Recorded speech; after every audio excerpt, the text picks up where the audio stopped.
નમસ્કાર વિદ્યાર્થી મિત્રો, આજે આપણે ધોરણ 11 ચેપ્ટર નંબર 4 પ્રાણી સૃષ્ટિમાં મૃદુકય સમુદાય વિશે આપણે અભ્યાસ કરીશું, જેને ઇંગ્લિશમાં મોલસ્કા તરીકે પણ ઓળખવામાં આવે છે.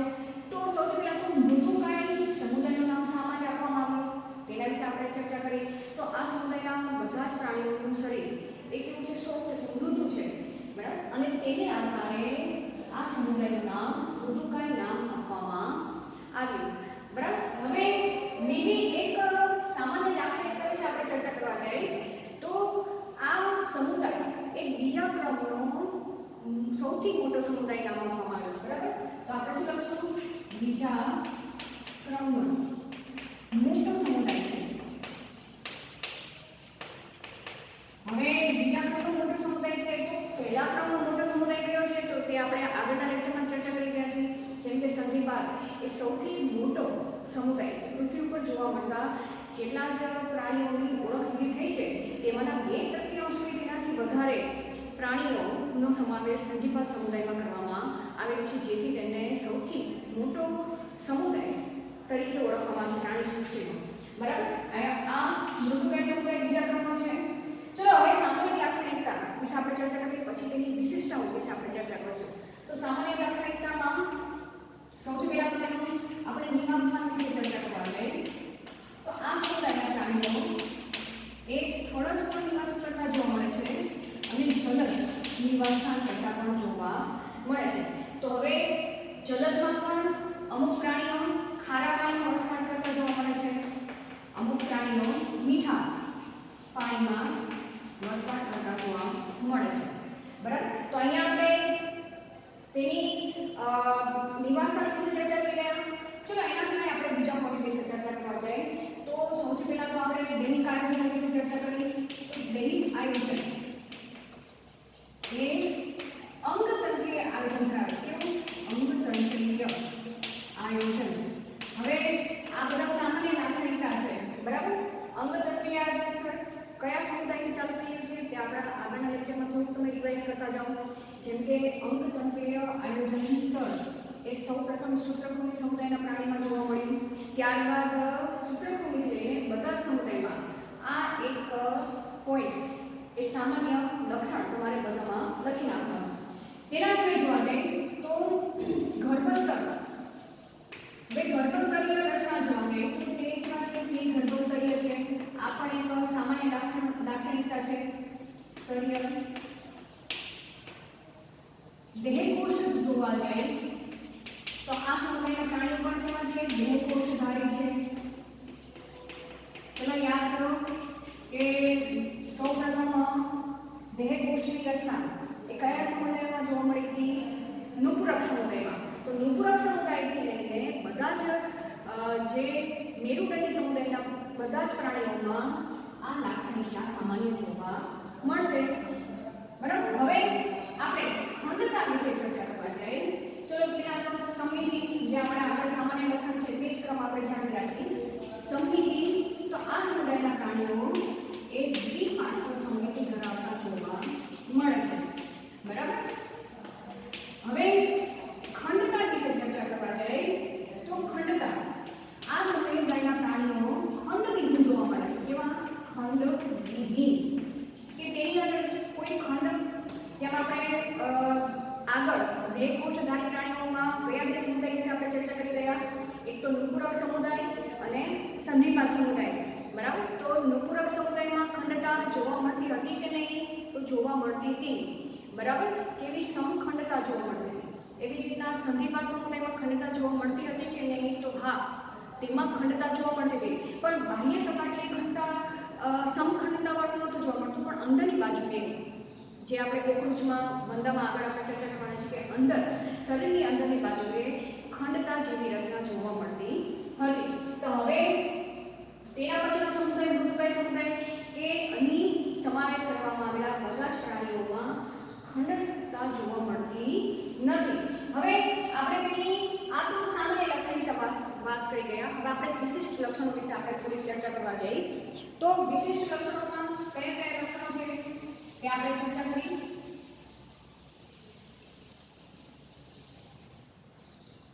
જેમ કે તેનું શરીર, બરાબર? મૃદુકાય કેવું છે? મૃદુ શરીર છે, મૃદુ છે એટલે કે કેવું છે? કોમળ છે, બરાબર? એની ત્વચા કોમળ છે તેમજ વર્તુળી સ્નાયુ ધરાવતી જોવા મળે છે. તેના સિવાય જો જેનું શરીર એ 3 ભાગોમાં વિભાજિત થયેલું છે. કેટલા ભાગોમાં? અહીં લખી નાખો. શરીર 3 ભાગોમાં વિભાજિત થયેલું છે, વિભાજિત થયેલું છે. કયા કયા 3 ભાગો? એક તો આવશે શીર્ષનો ભાગ, બરાબર? તેમજ આવશે અંતરંગ કકુલ અથવા તો શું નામ આપવામાં આવે છે? કુંભ જેવી રચના, બરાબર? અને સ્નાયુ પગ જેવી રચના આવે છે. કેવી? સ્નાયુ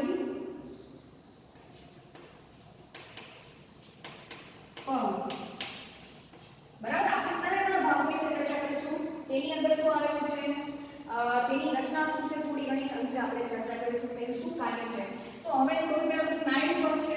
સ્નાયુ પગનું મુખ્ય કાર્ય શું છે? તો તમને ખબર જ હોય શું કાર્ય કરે છે? પ્રજનનનું કાર્ય કરે છે કે જેની મદદથી મૃદુકાય સમુદાયના પ્રાણીઓ એક જગ્યાએથી બીજી જગ્યાએ સ્થળાંતર કરી શકે છે, બરાબર? હવે અહીંયા ચર્ચા કરવા જઈએ કે શીર્ષ અને જે કકુદ છે.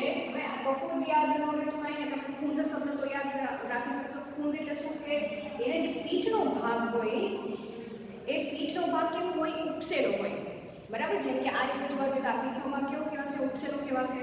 તો જેને શું નામ આપવામાં આવે છે? અંતરંગ કકુદ તરીકે નામ આપવામાં આવેલું છે. તો હવે વિશિષ્ટ લાક્ષણિકતા આ સમુદાયના પ્રાણીઓમાં જોવા મળે છે કે જે શીર્ષ છે, બરાબર?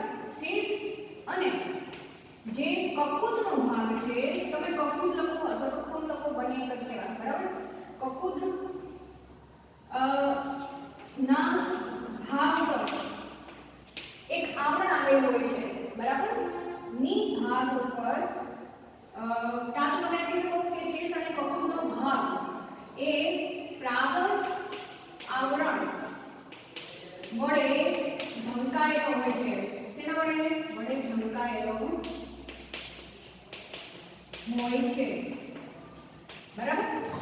જેમ કે અહીંયા આપણે છે આકૃતિ દ્વારા સમજવાનો પ્રયત્ન કરીએ. જો આને તમે આકૃતિ દ્વારા સમજશો તો ફટાફટ બધા પોઈન્ટ તમારે તૈયાર થઈ જશે, બરાબર? જેમ કે અહીંયા હું 3 ભાગો તમને દોરીને દેખાડું છું કે આ એનો મુખનો ભાગ છે, બરાબર?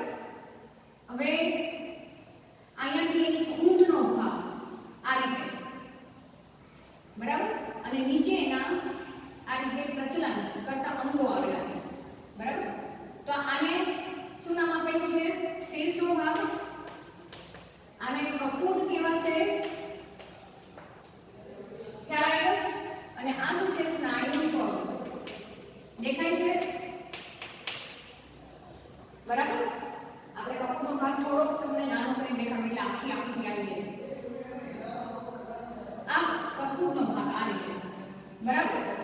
હવે શું કહે છે કે આની ફરતે, કકુદની ફરતે અને શીર્ષને કકુદને ઢાંકતો એક ભાગ આવેલો છે, બરાબર? શું કહે છે? શીર્ષ અને કકુદનો ભાગ પ્રાવર આવરણ વડે ઢંકાયેલો જોવા મળે છે. કઈ દેખાય તમને? આ શું કહેવાશે? પ્રાવર. દેખાય છે? મારે એકવાર જોવું પડશે દેખાય છે કે નહીં. કે આકૃતિ કપાઈ જાય છે તમારી? ઓકે, નથી કપાતી, બરાબર?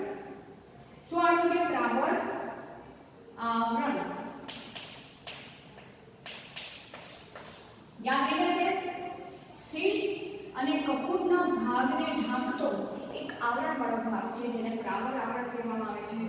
નેક્સ્ટ પોઈન્ટ આપણે શું ચર્ચા કરશું કે જે પ્રાવર આવરણ છે અને કકુદ વચ્ચે જે ખાલી જગ્યા છે, દેખાય છે ખાલી જગ્યા? હું તમને આ રીતે કલર કરીને દેખાડું છું, બરાબર? દેખાય છે? તો અહીંયા શું લખશું કે જે પ્રાવર આવરણ, સોરી, પ્રાવર આવરણ અને કકુદ વચ્ચે જે ખાલી અવકાશ છે તેને પ્રાવર ગુહા કહેવામાં આવે છે. શું યાદ રાખશો? દ્વારા અવકાશને પ્રાવર ગૃહ કહેવાય છે. શું કહેવામાં આવશે? પ્રાવર ગૃહ. આ યાદ રાખવાનું છે. આ વિશેષતા માત્ર આ સમુદાયના પ્રાણીમાં જોવા મળે છે, બીજા સમુદાયના પ્રાણીમાં જોવા મળશે નહીં. અહીં હું તમને બીજા કલરથી દર્શાવું છું. આ શું છે? પ્રાવર ગૃહ. ઉપરનો જે ભાગ હતો એ પ્રાવર આવરણ, બરાબર? વચ્ચે જે ખાલી ભાગ છે એ પ્રાવર ગુહા. હવે આ પ્રાવર ગુહાનું શું કાર્ય છે? જનરલી તમને ખબર છે કે સજીવમાં જે કોઈ રચના આવેલી છે તેની પાછળ કોઈ વિશિષ્ટ કારણ હોય છે. અહીંયા પણ એવું કારણ છે. જ્યારે આ જે પ્રાણી છે એ પ્રાણી પાણીમાં વસવાટ કરતો હશે ત્યારે પાણીનો જે પ્રવાહ છે એ પાણી અહીંયાથી દાખલ થશે, પ્રાવર ગુહામાંથી પસાર થશે અને અહીંયાથી પાણી તે બહારની બાજુએ નીકળે છે. તો આ જે પ્રાવર ગુહા છે તેમાં વિશિષ્ટ પ્રકારની રચના આવેલી છે જે શ્વસનની પ્રક્રિયામાં ભાગ ભજવે છે. ચલો આપણે બીજા કલરથી દોરવાનો પ્રયત્ન કરીએ. અહીંયા પીછાકાર ઝાલરો આવેલા છે. દેખાય છે તમને? આ શું દેખાડું છું? આ શું છે? પીછાકાર ઝાલરો. બરાબર? એટલે હવે ઝાલરનું શું કાર્ય છે? હવે તો તમને ખબર પડી જશે શ્વસનની ક્રિયામાં ભાગ ભજવે છે. તો અહીંયા આપણે લખી નાખી કે પ્રાવર ગુહા જેમાં પીછાકાર ઝાલરો આવેલા છે, ઝાલરો આવેલ છે, જેની મદદથી શું થાય છે? શ્વસનની ક્રિયા પણ થાય છે અને ઉત્સર્જનની ક્રિયા પણ થાય છે. બરાબર? તો ઝાલરોની મદદથી શું થાય છે? યાદ રાખો. ચલો ફટાફટ. શ્વસન તેમજ ઉત્સર્જનની ક્રિયા થાય છે, માં ભાગ ભજવે છે. બરાબર? એટલે કે આ ઝાલરોની મદદથી એ પાણીનો વહેણ આગળ વધશે. પાણીના વહેણ આગળ વધશે એટલે પાણીમાં રહેલો જે ઓક્સિજન છે તે ઓક્સિજન ઓલરેડી તેની ત્વચા કેવી છે? મૃદુ શરીર ધરાવે છે એટલે સરળતાથી વાત વિનિમયની પ્રક્રિયા તેના શરીરમાંથી જશે અને નકામો જે CO2 છે CO2 પણ એ પાણીના વહેણ સાથે સાથે બહાર નીકળી જશે. બરાબર? તો આ રીતે શ્વસન અને ઉત્સર્જન માટે ઝાલરો આવ્યા છે. એ ઝાલરો પ્રાવર ગુહામાં ગોઠવાયેલા જોવા મળે છે. સમજાઈ ગયું? ચલો પાચન તંત્ર વિશે આપણે ચર્ચા કરીએ. તો પાચન તંત્ર આ સમુદાયના પ્રાણીઓમાં પણ કેવું જોવા મળે છે? સંપૂર્ણ જોવા મળે છે. સંપૂર્ણ જોવા મળે છે એટલે શું કહેવાશે? આગળ મુખ આવેલું છે, પાછળ મળદ્વાર આવેલું છે. તેથી તે પાચન માર્ગને સંપૂર્ણ પાચન માર્ગ કહેવાશે. હવે અહીંયા એક વિશિષ્ટ રચના આવશે જે આ સમુદાયના પ્રાણીમાં જોવા મળે છે કે અહીંયા એક દાંત જેવી, આપણે દાંત તો નહીં કહેવાય, અહીંયા શબ્દ વાપરેલો છે રેત્રિકા જેવી રચના. કેવી રચના? રેત્રિકા. બરાબર? આ જે દેખાડું છું ને અહીંયા, આ તો એની આંખ જ છે. બરાબર? આંખ પણ કેવી હશે? મૃદુ હશે અને ત્યાં રેત્રિકા જેવી રચના આવેલી છે. એ રેત્રિકાની મદદથી ખોરાકના પાચનની ક્રિયા, એ ખોરાકને ઓલી શું કે આપણે કેમ દાંત દ્વારા કરવત આપણે શબ્દ વાપરીએ છીએ કટર કરવત કાપવામાં આવે છે. બરાબર? અને જે અવાજ નીકળે છે સેમ અહીંયા આ જે પ્રાણી એક ખોરાક લેશે એ ખોરાકને કરવતની જેમ કાપવાની પ્રક્રિયા કરશે અને એ રચનાને શું નામ આપવામાં આવે છે? રેત્રિકા. તો રેત્રિકા એ કરવતની જેમ ખોરાકને પાચનની ક્રિયામાં મદદ કરે છે. તો આ યાદ રાખજો. સંપૂર્ણ અને રેત્રિકા જેવી રચના, આવી રચના પ્રશ્ન તમને પૂછી શકે. રેત્રિકા જેવી રચના આવેલી છે જે ખોરાકને તોડે છે, ખોરાકના અણુને તોડવાનું કામ કરે છે. શું કરે છે? તોડવાનું કામ કરે છે. કઈ રીતે? કરવત દ્વારા. બરાબર? કરવતની જેમ. ચલો આના પર ચર્ચા કરી ગયા. હવે એના સિવાય ના આપણે પોઈન્ટ વિશે ચર્ચા કરવા જઈએ તો આ સમુદાયના પ્રાણીમાં સંવેદી અંગ, બરાબર, સંવેદના તો ગ્રહણ કરતું જ હશે, જે આપણે આગળથી ચર્ચા કરી ગયા છીએ કે સંવેદના ગ્રહણ કરે છે. ચલો સંવેદના માટે આ સમુદાયના પ્રાણીમાં શું આવેલું છે? શીશ. શીશ ઉપર શુક્રાણુ જેવી રચના આવેલી છે, બરાબર? નાના શુક્રાણુ જેવી રચના, અને જે સંવેદના ગ્રહણ કરવામાં મહત્વનો ભાગ ભજવે છે. તો અહીંયા લખી નાખો સંવેદના. એ સંવેદના ગ્રહણ કરવામાં શીશ ઉપર આવેલા શુક્રાણુઓ દ્વારા, બરાબર, એ સંવેદના ગ્રહણ કરે છે. જેમ કે પાયલા છે તો આ રીતે અહીંયા શુક્રાણુઓ આવેલા છે, બરાબર, અને જેની મદદથી તે સંવેદના ગ્રહણ કરી શકે છે. ચલો હવે લિંગ ભેદની ચર્ચા કરવા જઈએ તો આ સમુદાયના પ્રાણીઓ કેવા જોવા મળે છે? લિંગ ભેદ જોવા મળે છે, બરાબર. તો અહીંયા આપણે જોવા જઈએ લિંગ ભેદ. હવે આપણી એશિયાટિક બુકમાં એ રીતે લખ્યું છે કે મોટા ભાગના પ્રાણીઓમાં લિંગ ભેદ જોવા મળે છે, પણ અમુક જ પ્રાણી એવા છે કે જેમાં લિંગ ભેદ જોવા મળતો નથી, બરાબર. અહીંયા લિંગ ભેદમાં આપણે લખી તો શું કેવી રીતે લખશું? મોટા ભાગના પ્રાણીમાં લિંગ ભેદ જોવા મળે છે. લિંગ ભેદ જોવા મળે. અમુક જ પ્રાણીમાં લિંગ ભેદ જોવા મળતો નથી. લિંગ ભેદ જોવા મળતો નથી. તો તમને ખબર જ છે લિંગ ભેદ જોવા મળે તો નર અને માદા પ્રાણી અલગ હશે. લિંગ ભેદ જોવા ન મળે તો નર અને માદા પ્રાણી એક જ, એટલે કે તેની અંદર નર પ્રજનન તંત્ર અને માદા પ્રજનન તંત્ર બંને આવેલું છે. તો આવા પ્રાણીને શું કહેવાશે? જોવા ન મળે તો તેને ઉભયલિંગી કહેવાશે, બરાબર. ઉભયલિંગી. અને જોવા મળે તો તેને એકલિંગી કહેવાશે. એકલિંગી. ખ્યાલ આવ્યો? બરાબર. હવે એક પોઈન્ટ આપણે રુધિરાભિસંધ તંત્ર પણ આમાં જોવા મળે જ છે. રુધિરાભિસંધ તંત્ર એ ખુલ્લા પ્રકારનું જોવા મળે છે, અમુક પ્રાણીઓમાં બંધ પ્રકારનું પણ જોવા મળે છે. અહીંયા તમે વેરિએશન જોવા જાઓ તો નૂપુરક સમુદાયમાં કેવું હતું? રુધિરાભિસંધ તંત્ર બંધ પ્રકારનું હતું. સંધિપાત સમુદાયમાં ખુલ્લા પ્રકારનું હતું. જ્યારે મૃદુકાય સમુદાયમાં જે રુધિરાભિસંધ તંત્ર છે અમુક પ્રાણીઓમાં બંધ પ્રકારનું જોવા મળે છે, અમુક પ્રાણીઓમાં ખુલ્લા પ્રકારનું જોવા મળે છે.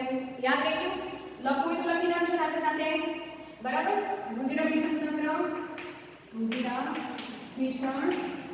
તંત્ર કઈ રીતે લખશું? ખુલ્લા પ્રકારનું અથવા તો બંધ પ્રકારનું.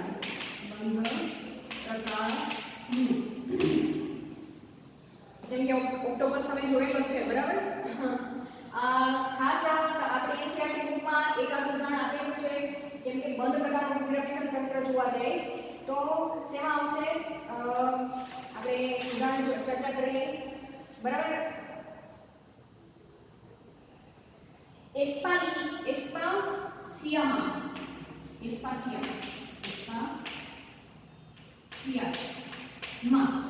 બંધ પ્રકારનું રુધિરાભિસંધ તંત્ર જોવા મળશે. ખુલ્લા પ્રકારમાં ઓક્ટોપસ, બાકી બધા છીપ છે, બરાબર. તેના વિશે આપણે ખુલ્લા પ્રકારનું જોવા મળશે.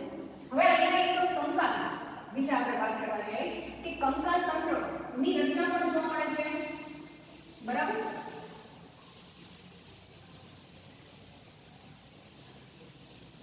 અહીંયા યાદ રાખજો કે કંકાલ એ શેનું બનેલું છે? કંકાલ એ અંતઃકંકાલ પણ જોવા મળે છે. અંતઃકંકાલ, બરાબર, અને બહિર્કંકાલ પણ જોવા મળે છે. હવે જે કે તમે છીપલા જોયા છે, બરાબર, એના શંખ છે, તો એમાં તમે જે ઉપરનું જે કવચ તમે જોવો છો એ કવચ શું છે? બીજું કંઈ નહીં, કંકાલ છે. અને તેની અંદર જેમ કે છીપલા છે તો છીપલામાં ઉપરનો ભાગ છે એ કંકાલનો છે, તો એ કેવો કંકાલ કહેવાશે? બહિર્કંકાલ કહેવાશે. તો એ બહિર્કંકાલનું નિર્માણ પણ કોણ કરે છે? પ્રાવર જ કરે છે. આ જે પ્રાવર છે ને એ પ્રાવર જ પોતે શું કરશે? શરીર દેહની બહારની બાજુએ આ રીતે આ પિંક કલર કરું છું ને એ શું દર્શાવું છું? કંકાલ દર્શાવું છું, બરાબર. કંકાલ. કંકાલ કેલ્શિયમ કાર્બોનેટનું બનેલું જોવા મળે છે. શેનું બનેલું છે? Calcium carbonate. અમુક જે પ્રાણી છે જેમ કે ઓક્ટોપસ છે તો એને શરીરની બહારની બાજુ કંકાલ નથી આવ્યું, ક્યાં આવ્યું છે? શરીરની અંદરની બાજુ આવ્યું છે. તો તે શું કહેવાશે? અંતઃકંકાલ. છીપ છે એ બધામાં મોટી છીપ છે તેમાં બાહ્ય કંકાલ આવેલું જોવા મળે છે. હવે એક આપણે મોટી છીપની આમાં વાત કરેલી છે, બધાએ છીપલા જોયેલા જ છે કે દરિયામાં લોકો મોતી ગૂંથવા માટે જાય છે. તો એ મોતી શું છે? એ મોતી બીજું કાંઈ નથી, અંતઃકંકાલ જ છે. એટલે કે જે મોટી છીપ છે એ મોટી છીપનું જે પ્રાણી છે એ પ્રાણીનું જે પ્રાવર આવરણ છે એ શરીરની એટલે કે અંદરની બાજુએ, છીપની અંદરની બાજુએ કેલ્શિયમ કાર્બોનેટ જમા કરશે અને કેલ્શિયમ કાર્બોનેટ જમા કરે છે જેને કારણે એ કેવો મોતી જેવો આકાર ધારણ કરે છે, બરાબર, જેને આપણે મોતી કહીએ છીએ અને જે એ પ્યોર મોતી તરીકે તેને ઓળખવામાં આવે છે અને જેને આપણે સાચા મોતી પણ કહીએ છીએ, બરાબર. બાકી બધા મોતી બજારમાં તમે જોવા જાઓ તો પ્લાસ્ટિકના મોતી જોવા મળે છે, પણ આ જે મોતીની કિંમત પણ વધુ જોવા મળે છે. અને તમે દરિયા કિનારે જશો તો આ જે મોતી છીપમાં રહેલા જે મોતી છે એટલે કે એક પ્રકારનો આપણે કંકાલ જ કહીશું, બરાબર, તે તમને વેચાતા પણ જોવા મળે છે. તો અહીંયા આપણે કંકાલ વિશે ચર્ચા કરી રહ્યા, બરાબર. હવે આપણે તેના પ્રજનન વિશે વાત કરીએ તો પ્રજનન આ સમુદાયના પ્રાણીઓ પણ કેવું પ્રજનન કરે છે? લિંગી પ્રજનન કરે છે. લિંગી પ્રજનન અને એમાંય આપણે આગળ ચર્ચા કરવા જઈએ તો વિકાસ અહીંયા જોવા જઈએ તો વિકાસ પરોક્ષ જોવા મળે છે. તો અહીંયા લિંગી પ્રજનન બાદ ફલનની પ્રક્રિયા થાય છે. ફલનની પ્રક્રિયા થઈ ગયા બાદ આપણે ચર્ચા કરવા જઈએ તો ફલિતાંડ બને છે. ફલિતાંડ બને છે અને ફલિતાંડમાંથી જે પહેલા તો લિંગી અવસ્થા જે તૈયાર થાય છે, લિંગી અવસ્થા, અને લિંગી અવસ્થા બાદ આપણે જોવા જઈએ ત્યારબાદ તે સંપૂર્ણ પ્રાણીનો વિકાસની પ્રક્રિયા થાય છે. સંપૂર્ણ પ્રાણી વિકાસ પામે છે. તો આ જે અવસ્થા છે એ કેવી વિકાસ કહેવાશે? પરોક્ષ વિકાસ કહેવાશે. ખ્યાલ આવ્યો? તો અહીંયા આપણું આ મોટાભાગે આ સમુદાયના પ્રાણીના વિશિષ્ટ લક્ષણો વિશે આપણે ચર્ચા કરી ગયા. ઉદાહરણ તરીકે આપણે જોવા જઈએ તો ઉદાહરણમાં ઓક્ટોપસ છે, પછી મોતી છીપ છે, પછી સાયલા છે, બરાબર. એના સિવાય જોવા જઈએ તો એસ્પાસિયા છે, બરાબર. ઘણા બધા નામ છે જે આપણે ચર્ચા કરવા જઈએ, જેમ કે સેપિયા છે, બરાબર, સેપિયા. તેના સિવાય જોવા જઈએ તો પાયલા છે, લોલીગો છે, લખી નાખો અહીંયા પાયલા, લોલીગો.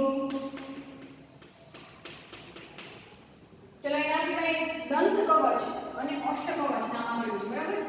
અષ્ટ કવચ અને દંત કવચ. જો અહીંયા દંત કવચ નામ આપેલું છે. હવે દંત કવચ એટલે બીજું કાંઈ નહીં પણ તેના શરીર ઉપર આ રીતે દાંત જેવી રચના આવેલી હોય છે, બરાબર. કોઈ કાર્ટૂન નથી કરેલું પણ આ રીતે શીર્ષનો ભાગ અને નીચે મૃદુ ઉપાંગો આવેલા છે, મૃદુ ભાગ આવેલા છે અને ઉપર આ રીતે દંત જેવી રચના આવેલી જોવા મળે છે. તેથી તેનું નામ આપ્યું છે દંત કવચ. તે પ્રાણીનું નામ આપવામાં આવ્યું છે. તો અહીંયા આપણે આ મૃદુકાય સમુદાયના લક્ષણો વિશે આપણે ચર્ચા કરી ગયા, સામાન્ય લક્ષણો પર ચર્ચા કરી ગયા. તેના સિવાય વિશિષ્ટ લક્ષણો ઉપર એક વખત આપણે નજર કરી લઈએ. એક તો આ સમુદાયના પ્રાણીઓમાં ખંડતા તો જોવા જ નથી મળતી, પરંતુ શરીર એ 3 ભાગોમાં વિભાજિત જોવા મળે છે. શીશ, અંતરંગ કકુદ અથવા તો ખૂંદ તમે કહી શકો, અને સ્નાયુ પગ. એ સ્નાયુ પગની મદદથી તે પ્રચલનની પ્રક્રિયા કરે છે. હવે જે કકુદ છે અને શીશ છે તે પ્રાવર આવરણ દ્વારા ઢંકાયેલું જોવા મળે છે. ખૂંદ અને જે પ્રાવર આવરણ છે તેની વચ્ચે ખાલી અવકાશ છે જેને પ્રાવર ગુહા કહેવામાં આવે છે. એ પ્રાવર ગુહાની અંદર ઝાલરો ગોઠવાયેલા છે, પણ ઝાલરો કેવા છે? પીછા આકારના છે. આ બધા શબ્દ યાદ રાખવા પડશે તમારે, બરાબર. અને જેની મદદથી જ્યારે પાણીનો વહેણ એ પ્રાવર ગુહામાંથી પસાર થાય ત્યારે આ ઝાલરોની મદદથી વાત વિનિમયની પ્રક્રિયા એ પ્રાણીના ત્વચાની અંદર સરળતાથી થઈ શકે છે, એટલે કે શ્વસનની પ્રક્રિયા થઈ શકે છે. અને નકામો કચરો પણ તે પાણીના વહેણ દ્વારા જ તે પ્રાવર ગુહામાંથી બહાર નીકળે છે, એટલે કે ઉત્સર્જનની ક્રિયામાં પણ મહત્વનો ભાગ ભજવે છે. તો બે અંગો વિશે તો ચર્ચા કરી ગયા. પાચન તંત્ર જોવા જઈએ, પાચન તંત્ર સંપૂર્ણ છે, એટલે કે મુખ પણ આવેલું છે, મળદ્વાર પણ આવેલું છે, અને અહીં રેતિકા જેવી રચના આવેલી છે. એ રેતિકાની મદદથી તે કરવત જેવું કાર્ય કરે છે અને ખોરાકને તોડવામાં મહત્વનો ભાગ ભજવે છે. એના સિવાય જોવા જઈએ તો સ્પર્શકો આવેલા છે. સ્પર્શકો એટલે સંવેદી અંગ તરીકે શીર્ષ પર સૂત્રાંકો જેવી રચના, બરાબર, પણ બહુ વધારે નહીં હોય, એક બે જ હશે, જેવી રચના આવેલી જોવા મળે છે, જે દર્શાવેલા છે. તેના સિવાય જે પ્રાવર આવરણ છે, તે પ્રાવર આવરણ શરીરની બહારની બાજુએ કંકાલની રચના તૈયાર કરે છે, જે કેલ્શિયમ કાર્બોનેટનું બન્યું છે, જેને બાહ્ય કંકાલ તરીકે ઓળખવામાં આવે છે, અથવા તો શરીરની અંદરની બાજુએ જેમ કે મોતી તરીકે જોવા જઈએ તો કંકાલના સર્જનની પ્રક્રિયા કરે છે, જેને અંતઃકંકાલ તરીકે ઓળખવામાં આવે છે. અહીં લિંગભેદ જોવા જઈએ તો લિંગભેદ એ અમુક પ્રાણીઓમાં જોવા પણ મળે છે, અને અમુક મોટા ભાગના પ્રાણીઓમાં લિંગભેદ જોવા મળે છે. અમુક જ પ્રાણીઓ છે કે જેમાં લિંગભેદ જોવા મળતો નથી. રુધિરાભિસરણ તંત્ર ખુલ્લા પ્રકારનું તેમજ બંધ પ્રકારનું જોવા મળે છે, બરાબર. અને પ્રજનન જોવા જઈએ તો પ્રજનન લિંગી પ્રજનન દર્શાવે છે. ડિંભી અવસ્થા જોવા મળે છે, એટલે કે અને ત્યારબાદ જ સંપૂર્ણ સજીવના વિકાસની પ્રક્રિયા થાય છે, એટલે કે પરોક્ષ વિકાસની પ્રક્રિયા જોવા મળે છે. અને ઉદાહરણ તરીકે ઓક્ટોપસ, મોતીછીપ, પાયલા, સેપિયા, એસ્પાસિયા, લોલીગો, અષ્ટકવચ અને દંતકવચ તેના ઉદાહરણ છે.